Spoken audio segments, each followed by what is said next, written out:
What's going on, everyone? Welcome back to another episode of Making Podcasts Great Again. I am your tech stuff guy, Nogg, and we are here with the of the United States of America, Mr. Donald J. Trump. Mr. President, how are you this week?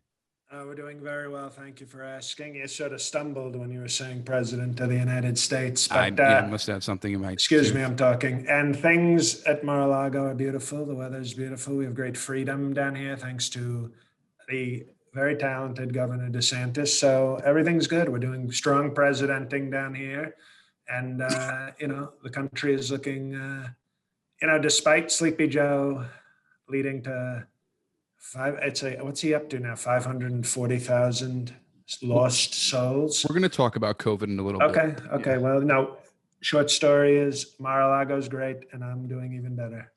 Well, Mr. President, we have a special guest on today. He is a Grammy Award winner. We have Mr. Richard Marx is our guest today. Mr. Wow. President, yes. It's a lot of star power. It's huge star power. Yes, Richard Marx. They said I couldn't pull the stars, but you know what? They all want to be on the podcast. Well, they all. Before we get started, you can check out Richard Marx every Wednesday on his podcast, Tequila Talk, with his wife, and he has a memoir coming out on July 6th, Stories to Tell. You can pre-order everywhere, Amazon, Barnes & Noble, all that good stuff. Okay, tech stuff guy, I got to interrupt you because normally I don't care about people's wives, obviously. But when someone's married to a talented, beautiful model, I think it's very necessary that you don't just say Richard Marx and his wife. Well, we're going to get to that later, but if you wanted to break it open now. Okay. Yeah. Okay. But all right, you can drive if you want, Mr. President. No, I'd rather go off the cliff with you. Okay, that sounds great. Well, thanks for being on the show, Richard. Mr. President, lots of things going on. And by the way, a lot of people wouldn't like me having a Marx on the, but we've already put a disclaimer that this is not communist. I mean, are we breaking news here? Are you? No. Okay. No. I fall much more in line with the funny ones than the least funny ones. Grouchy. Much more. You know, what are the chances a guy named Grouchy is going to be funny? I don't know if his name was Grouchy. Yeah, Grouchy. That was his nickname. Grouchy Groucho. Yeah. And then he became, a green creature in a trash can. Very versatile. Mr. President, you were talking about COVID for a second before, and I stopped you. The CDC has found documents that you and your administration downplayed the severity of the pandemic. There's actually proof of that. What do you have to say about that? Why did they have to find documents? Did they not watch my press conferences? They act like it's a big secret. Oh, we found documents. Ooh, you found look at my press conferences. I told them it would go away. This is it was, I don't understand the people. You would agree, right? What do we call you? Do we call you Richard? Do we call you? You can call me Dickie Boy. You can call me Mike Pence. Relax. I think you're right. I think when it comes to transparency, you've been nothing if not consistent. You see that? That's called bipartisanship, tech stuff guy.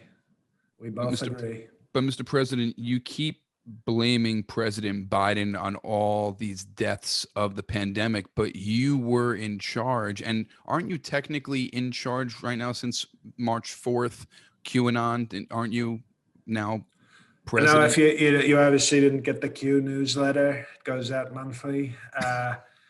You'd think it would be a quarterly because of Q, but that's how they trick you. It's a monthly. And, they said now we're looking at more of a April 1st, because if it doesn't happen, we can say April Fools. But if it does happen, it'll take people by surprise. So we're moving the date. And we're organizing some things. So we'll see. We'll see what happens. Now, I heard it was 2 weeks. There was talk of 2 weeks. That's correct. There's been a lot of talk of 2 weeks, but that's what I heard was 2 weeks. Look at that pup. Richard Marx has a As a strong-looking dog. That's not a dog I'd expect a radical leftist to have. It's a tough-looking dog. This is Betty Davis. Can I see Betty Davis' eyes, please? There you go. Kim Carnes right there. Oh. Very cute. Yeah. So 2 weeks, every 2 weeks. Every 2 weeks is, you say 2 weeks. It's like a wellness check for tyranny. You know, come back, check in with us every 2 weeks. We'll see how the tyranny is going. And, you know, it's sort of an overall wellness for our government check. So, you know what? St. Patrick's Day, we'll enjoy St. Patrick's Day. And then we'll see, maybe we'll see on the 20th what's going on. Are you taking any blame for these COVID deaths yet, Mr. President? No, I put the China ban in. Without the China ban, even Fauci said it, we would have had 14 billion deaths without the China ban. So I'm very proud of what we did. But I don't understand why you're not pushing for people to get vaccinated. Biden made a speech the other night. Richard Marx, please go get vaccinated. Okay, you see, that's fake news that you're saying. I just asked somebody to go get vaccinated. But Richard Marx is not one of your supporters, and I'm talking about your supporters. How come you don't reach out to them and tell them to get vaccinated?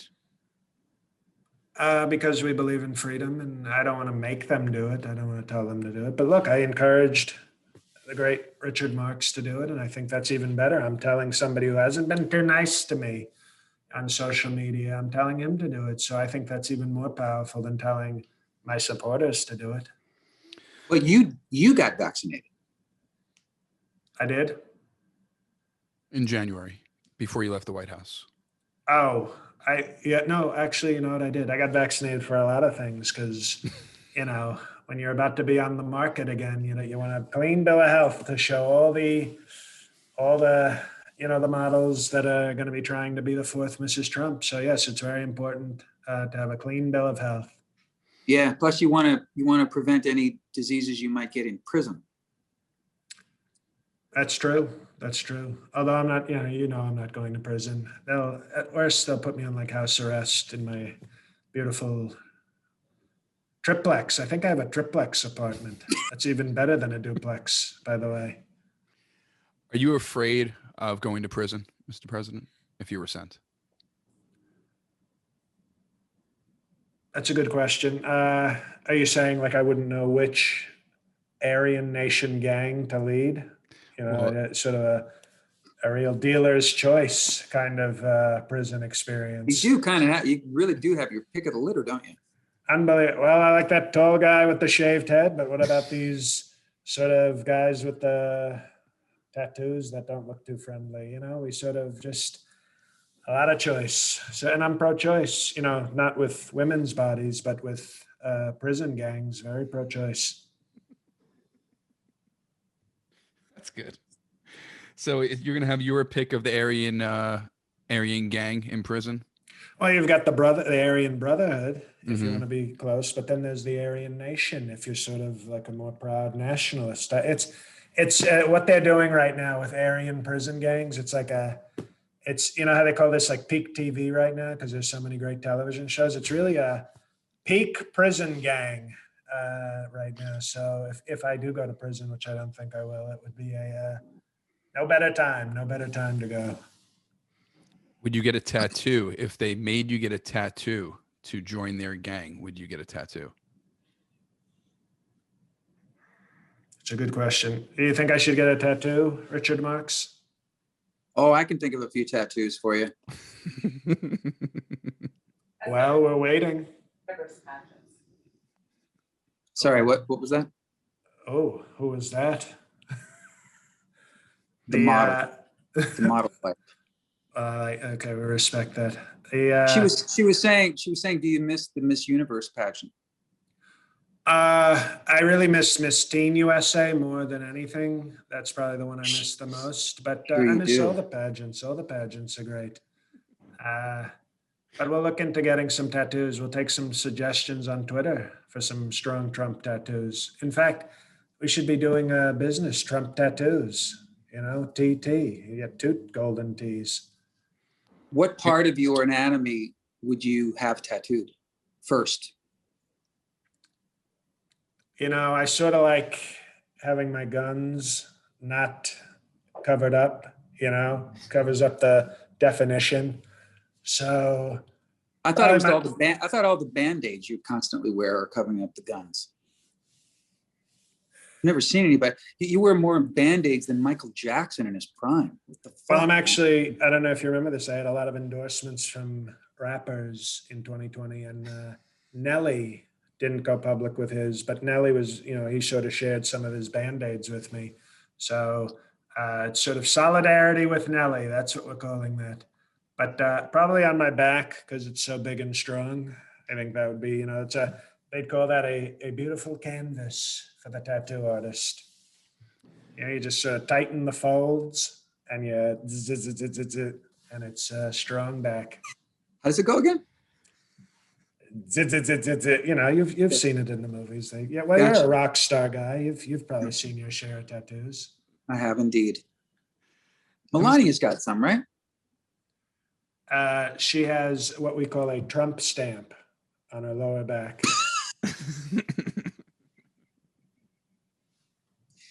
I thought so. Now, Mr. President, did you see the interview with Oprah and the royal family and Meghan Markle? Did you happen to see that whole interview? I did. I found it very upsetting. What was so upsetting about it?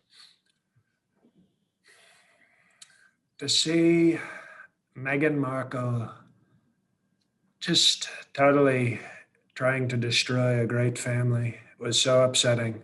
It was, you know, I always want to back the American, and she is American. But, you know, the Queen was very nice to me when I met her. And I don't believe they're racist. In fact, they laughed when I visited them and said, this guy's way more racist than us. And I'm the least racist person in the world. So if they think I'm more racist than them, it means they are totally not racist. So I think Meghan Markle is just, it's a sad thing. It's a sad thing what she did. You called her no good. No good, Meghan. You know, because there's Megan Good, who's a very attractive African-American actress. And so I call this one no good Megan, because she's not good. Now, you didn't feel for her in any of the part of the interview, how she was like a prisoner, how she No, was I mean, I treated? tried to feel her up once, but there was, we didn't get close enough. But I don't. No, that's, if she said that I did, that would be another lie by no good Megan.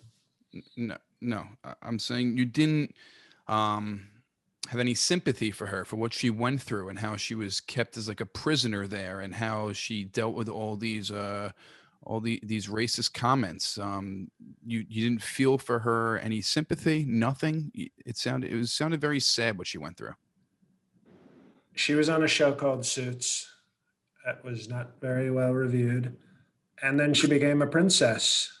I don't understand why I'm supposed to feel sympathy. It's not like she was on a great show like The Apprentice.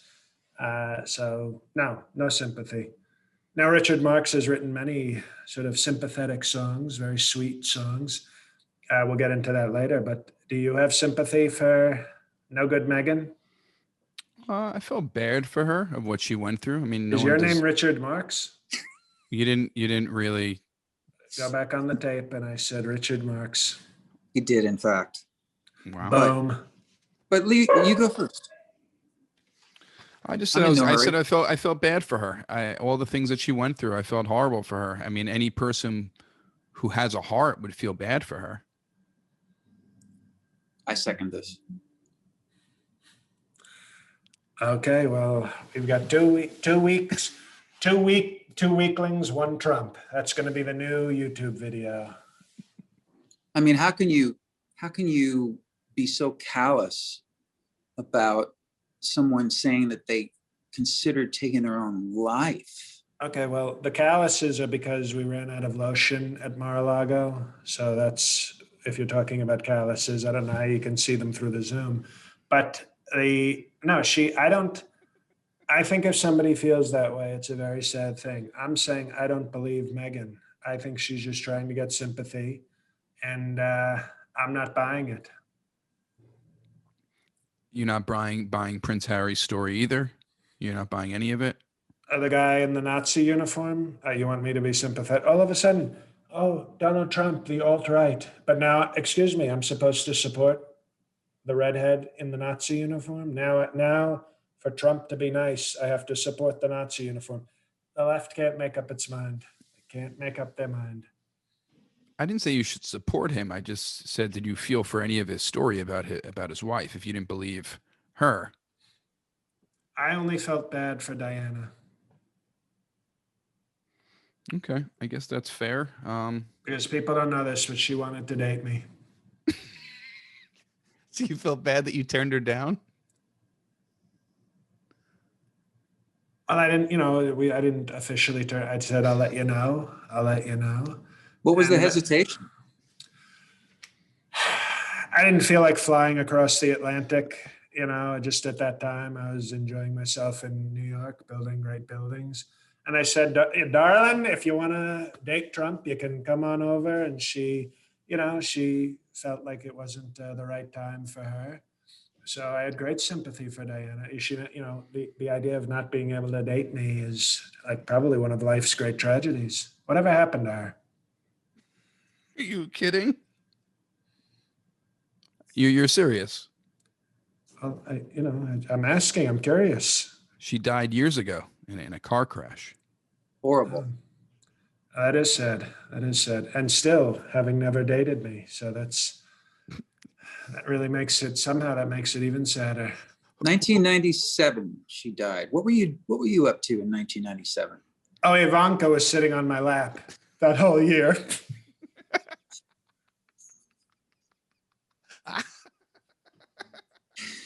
I'm sure that I get upset when I think of Ivanka. It I'm touches, sure, yeah. Very emotional. Yeah. pulls at the heartstrings and at other things as well. And other things, other strings. I get upset. Now, Mr. President, we do have an election coming up, and Dickie Boy, you did say we called Dickie Boy. Well, Mr. You can see that through the Zoom. What can I say? You're election. I said election. Well, we do have that. We do have the Yes. great politics. Great politics. Election. Richard Marx, have you ever thought about jumping into politics? I like my skeletons just where they are. I hear you. Not to mention, and this is the real answer. Why would anyone who gets to do for a living, a great living, something that they love to do, why would anyone want to be in politics? Ugh. I don't know. Mr. President, do you have an answer for that? I do, because sometimes a skinny black guy insults you in 2011 and you decide, well, spite is a hell of a drug. Now we know. Okay. So you're really for the American people, we can see. Love the American people. They're great people. We wanted to make America great again, and we did. How did that work out for you? So well. So, I mean. Yeah, but Obama just came in as the most popular president right after you left office. Like he's still, even after 4 years of you, he's still considered the most popular president. Not on OAN polls. If you watch OAN polls, they have me at 96%. I don't. Oh, do you not? But I believe can you not afford the elite cable package that gives you OAN? I could just go to a Proud Boys rally and get the news. Okay, well, there you go. We agree. You can do that too. Now, Mr. President, we do have a election coming up on March 25th, 8 p.m. Eastern time. We have a president for the Patreon Patriot president here. We have an election. We have officially 1, 2, 3, 4, 6 candidates. And I just want to roll through them very quickly. Yeah. we can go through all their slogans and everything on the night of the election, but just want to let everybody know who is running for the election here. It's very diverse crowd here. We have a non-human running. We also have an African-American running. We cast a big tent at the Making Podcast Great Again, a big tent. Not like the lefty podcasts. Well, if you want to hear the candidates, we have former Patreon president Thomas Fitzgerald is throwing his hat into the ring again to win back the presidency that was given by you. He is very upset about that. We have Rudley with the hard R. That is our African-American candidate. He will be running. We have Otto the dog. We have a dog running. I can't wait to hear his speech. It should be amazing. We have an Australian, Michael Craig, running for president. We have Alex Gesh running. And we have one of your biggest fans who might have worked for you in the past, Mr. iPhone, is also running. What do you think about these candidates, Mr. President? Unlike lefty podcasts who only show up with the same people, we are allowing foreigners, we're allowing animals, we're allowing African Americans to run. And I think that is, it speaks so highly of our podcast. It's because other podcasts don't even have elections. Okay, they're total dictatorships. But I'm very proud of our nominees, and we'll see what happens on the 25th. The 25th, 8 p.m. Sign up for the Patreon, patreon.com/MPGA, and pick what level is good for you. We have our final segment of the evening, and it is Trump versus Marx. Okay? And we have some topics here, and both of you guys, you may not see eye to eye, but you have more in common. Did you say Nazi? I said not see eye to eye, but Nazi would also work in this podcast. You guys have a lot more in common than you think. Now, we're going to go to Mr. President on this one first. And I want to know, Mr. President, your top 3 Richard Marx songs. What are your top 3? And you could tell us why they're so important to you. Well, I want to hear his top songs. I want to find out what he thinks are his best songs, because he's probably wrong. So you want to hear what his best songs are first, so then you can tell him that his best songs are not his best songs? You know what? I'll let him know my top 3, and then we'll go to him if that's the way you want to do it. Please. Top 3. Okay. Well, there's Right Here Waiting, a classic. I think you'd agree. Right Here Waiting, and that's what I would every time we sent Ivanka off to college, I would stand, remember Say Anything? But I would stand with a big boombox playing Right Here Waiting as she drove away. It was a sort of very tender moment. Endless Summer Nights, a beautiful classic. When she would go to summer camp, when the bus would be taking her to summer camp, I would stand with a big boombox as it played Endless Summer Nights, because it felt endless when she was away from me. And the most touching, it's not one you sang, but I know it's one you won a Grammy for, Dance with My Father. Beautiful song. I danced with Ivanka at her wedding to it. And we both kind of understood that it was really kind of like there was a lot of hidden meanings in that song, sort of. It's a family podcast, so I don't want to get too crude, but it was, those are the top 3. I don't think anybody would dispute that those are a worthy top 3 Richard Marx songs. I appreciate that. It's interesting to me that you relate any of my songs or those choices of songs to your relationship with Ivanka. Interesting. Well, you know the power of art. Art can be, it's different things to different people. So, Right Here Waiting, Ivanka. I was thinking, as you were doing that list, and I appreciate that you even know those 3 songs. You've had a lot of trouble, especially during the failed re-election campaign, getting in trouble using songs like you used Born in the USA unironically. And Springsteen wasn't happy about that. I think there was well, that's because he's podcasting with his buddy Obama. I guess he didn't want to, he was a very important podcast, The Boss. But I think that from now on, anytime you appear in public the song that plays should be one of my songs, which is called Should Have Known Better. Do we have your permission to do that? Oh, yeah, you do. All right. Well, there it is. Here you There go, your it new is. song. You know what? They said, oh, Donald Trump will never get the permission of a, strong, progressive, lefty, radical Hollywood entertainment person. But here I am. Should have known better. There it is. Congratulations. Thank you. Thank you. We appreciate it. Like an olive branch coming from radical left California. It's an endorsement there, Mr. President. Is that one of your top songs? It is now. Okay. I think Right Here Waiting certainly is, it's the song that is the most famous song I've ever written. So I love that people, anywhere I play in the entire world, anywhere I perform, they know that song. And I would say,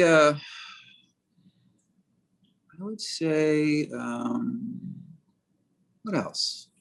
Don't Mean Nothing. Don't Mean Nothing was the song that really sort of changed my life. It was my first hit back in 1911, and I still love playing that song. Again, like just a straight ahead rock and roll song, never fails. So I go with that. And that's actually what I always have my lawyers play whenever we're answering a charge. I'm sure. Don't Mean Nothing. So honorable mention to Don't Mean Nothing. Okay. Fair enough. Mr. President, may I ask our guest a question before we move on? Sure. Richard, I have a question about songwriting. Do you write the same style of how you write a song, or you write songs in totally different ways every time you sit down to write a song? You mean the actual method of writing? Yeah, like your process. Is it the same every time, or it's different every time? It's mostly the same. Is that I for as long as I can remember, I don't write songs usually with an instrument in hand or at a piano. Even though I play piano and guitar, I hardly ever write a song initially at an instrument, because I realized early on that no matter how good a player you may be, you're limited to write what you're able to play. So you put there are these restrictions. So I thought, well, wait a minute, if I just imagine a song in my head, then I'm open to anything that I can imagine will become a song. And so as a singer, I just sort of hear the whole, it starts with just a melody. The lyrics usually come later, but as soon as I start writing a piece of music or writing a song in my head, I hear the finished record. I don't hear it as sort of like a linear melody. I hear the drums and the bass and the whole band production and the sound. And so it all starts in my brain, and then I'll go and work out what the chords are and sort of teach, or it used to be back in the day, I would teach a great band what I'm hearing in my head, and we would make it happen. Now it's just, I go to the computer and sample that shit and figure it out. That's cool. I was wondering. Now, if you had a video of me doing my dance silently, could you then kind of envision a song to that dance? That dance is not, oh, oof. That dance, especially the framed in that camera angle right now. Whoa. Not safe for work. That's what they'd say to this angle. I bet Mike Pence loves that dance too, doesn't he? It's one of his favorites. It's really the only thing we have in common anymore is that he loves my dance. But, yeah, it's too bad what happened to Mike Pence. Now, Mr. President, you were talking before how both you and Richard are both married to models. Richard is married to supermodel Daisy Fuentes, and you are married to Melania. Who? I think Richard wins that one by a landslide.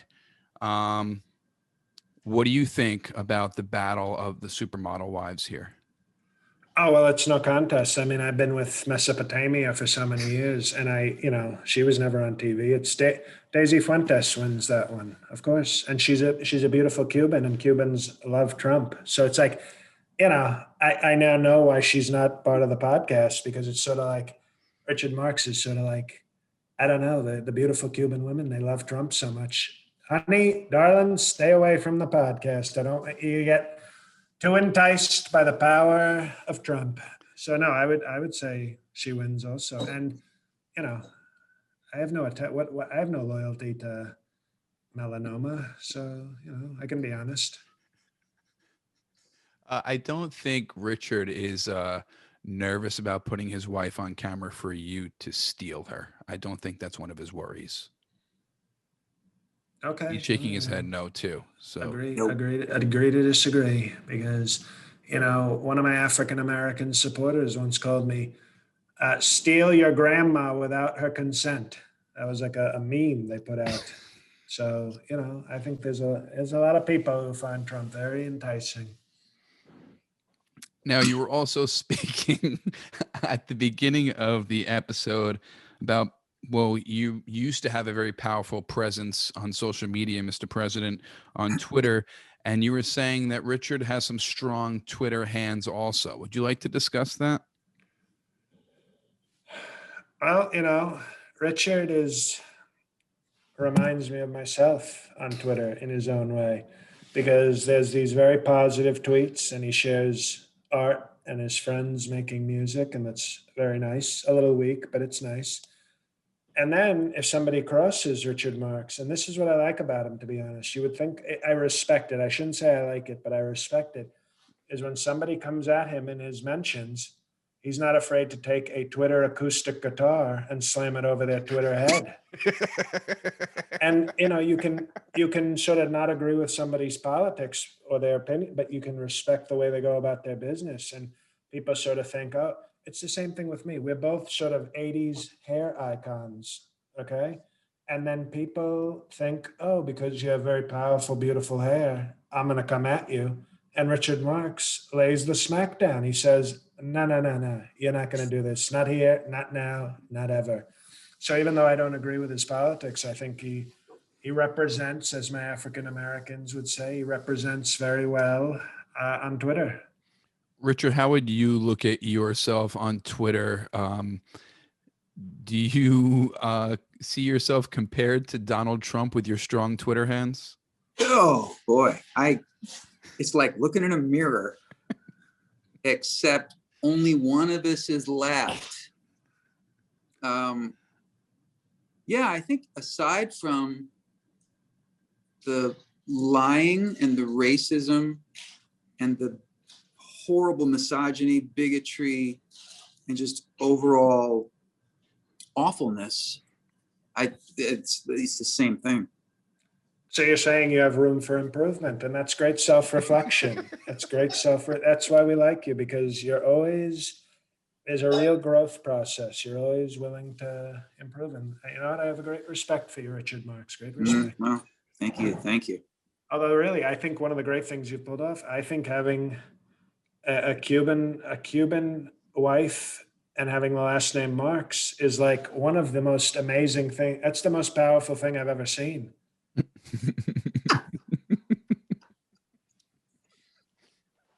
I never thought about it that way. You're absolutely right. We have two more topics here. Richard, you've been a vegetarian your whole entire life and now a vegan. And we have Mr. President here who wish he owns stock in McDonald's because he eats it so much. Your diets are so different, Mr. President. You said you were going to try to get him to join you for a McDonald's lunch or a dinner. I don't think it's going to work, but how can you convince him to eat some McDonald's with you?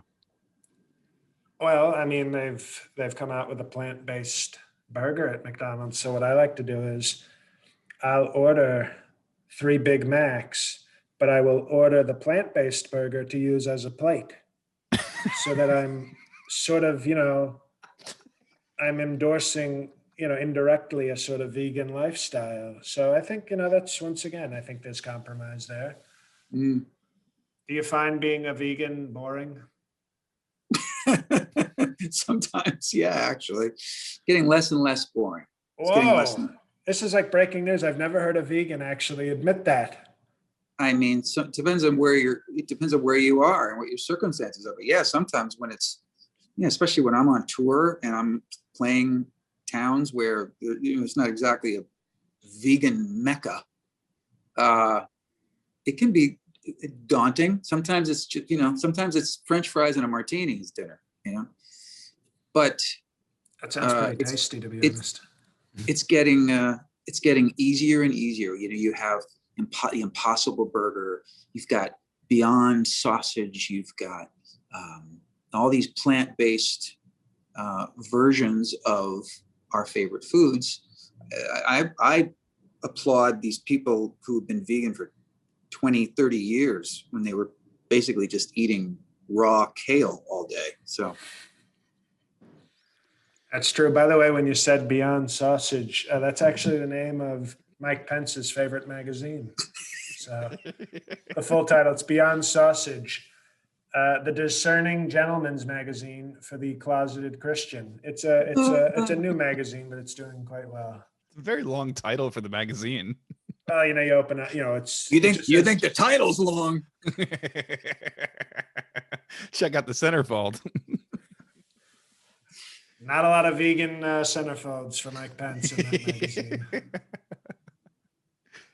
The last thing I wanted to talk to you both about that you both have in common, you are both a father to 3 sons, and I wanted to know your approach to parenting. Richard, if you'd like to go first with your approach to parenting 3 young boys, and then Mr. President, you do have a 3rd son, Baron, just to remind you before you answer that question. One day we'll figure out this mystery. But yes, Richard Marx, parenting as sort of a famous, not as famous as me, but still pretty famous person. What was that like? Well, they saw what my life. I included them in my world then when they were really young. I started taking them on the road with me so that they understood when I was away, which was pretty frequently. I wanted them to have a real sense of where I was and what I was doing, so that it wasn't mysterious. And they would come out on the road, and sometimes I'd give them jobs. They'd help, be a roadie, and they would sort of hang out with me. And they spent a lot of time with me on the road and in the studio. And they're all 3 of my sons now. They're 27, 28, and 30 years old. They're all great musician, producer, songwriters. They're, they saw how much I loved what I did. So I would say that was a big factor. I think, sadly, the thing that I recommend, which I can't really recommend in your case, is to lead by example. Okay. Well, in a way, we have similarities again in our parenting style, because I brought Ivanka and Don Jr. and Eric into the family business, and now they're very successful and wealthy. And I just think you made a mistake. See, what I did was I ignored my kids for the first 22 years. Well, not Ivanka. Not Ivanka. I paid extra attention to her. But, you ignore them. You act like they don't exist. And then they want your attention. And then when they were useful and could fill out a W-9, I said, come on, join daddy at the office. So we do have that in common, where I showed them what I do, and now they're in the business as well. So I don't know. I feel like we're, this is like that moment in that movie Step Brothers when they go, did we just become best friends?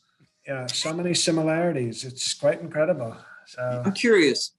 Clearly, Ivanka's your favorite. Clearly. But if you had to choose your second favorite offspring, who would that be? Wow, that's most people would probably think I'd say Don Jr., but actually Don Jr. is a disgrace, and he sort of makes me upset that he has the same name as me. So I would say, in a little bit of an upset, Eric, because he's not on cocaine, so that's another step up from Don. And I think he actually might love me. So I'd say Eric is number 2. Okay. Well, I would too. the parenting styles are so different. It's amazing. Oh, they're different. They're sort of different paths to the same result. You know, they both end up in the same business, successful, but one chose to involve them. The Richard Marx, I would call this the weaker form. He chose to involve them and, make them a part of his life. And I chose the powerful neglect. That's the parenting book I'm coming out with next year. I know Richard Marx is coming out with a book. I have one called Powerful Neglect: How to Make Strong Kids by Never Spending Time with Them. So it's, I think it's going to be a good book, and that's been my technique. So different techniques, but I think there's more than one way to have a strong family. Well, Mr. President, I think you've said enough. Father of the Year, and Richard Marx, thank you so much for being a guest on the show. Everyone, check out Richard and his wife, Daisy Fuentes, their podcast, Tequila Talk. That's every Wednesday, where you can find podcasts, iTunes, Google Play, iHeartRadio. I'm sure it's on all those platforms, so check that out. And he has a memoir coming out on July 6th, Stories to Tell, pre-ordered on Amazon, on Barnes & Noble. Again, July 6th, Stories to Tell. Richard Marx, thank you so much for coming on the show and being a guest. We really appreciate you, and a big fan. So thank you so much. Thank you. Huge fan. Very strong respect. Thank you very much. Yes, thank you. Hi, this is JL. Fooled ya. It's been me the whole time. Really appreciate you doing this. Really appreciate you doing this. Thank you for your support, your tweets, your kindness throughout this last year also. And I hope our audience, I think, will find this to be a particular, instead of me just impersonating someone and saying we have a guest, it'll be a real treat to have an actual A-list superstar guest on the show. And it's not just JL having a mental episode. Yeah, but that's enough, man, because you're a separate and apart. Look, you may have become uber famous for the Trump thing, but as I've told you privately, you're just a really, really talented guy on every level. So, and I've been rooting for you from day one, and I'm just part of the chorus now, part of the choir rooting for you. Well, thank you very much. I look forward to getting the book, and I'll see you on Twitter. All right, you guys take care. Thank you so much. Have a good one. And thanks for everyone listening. We appreciate you. Check out the Patreon, patreon.com/MPGA.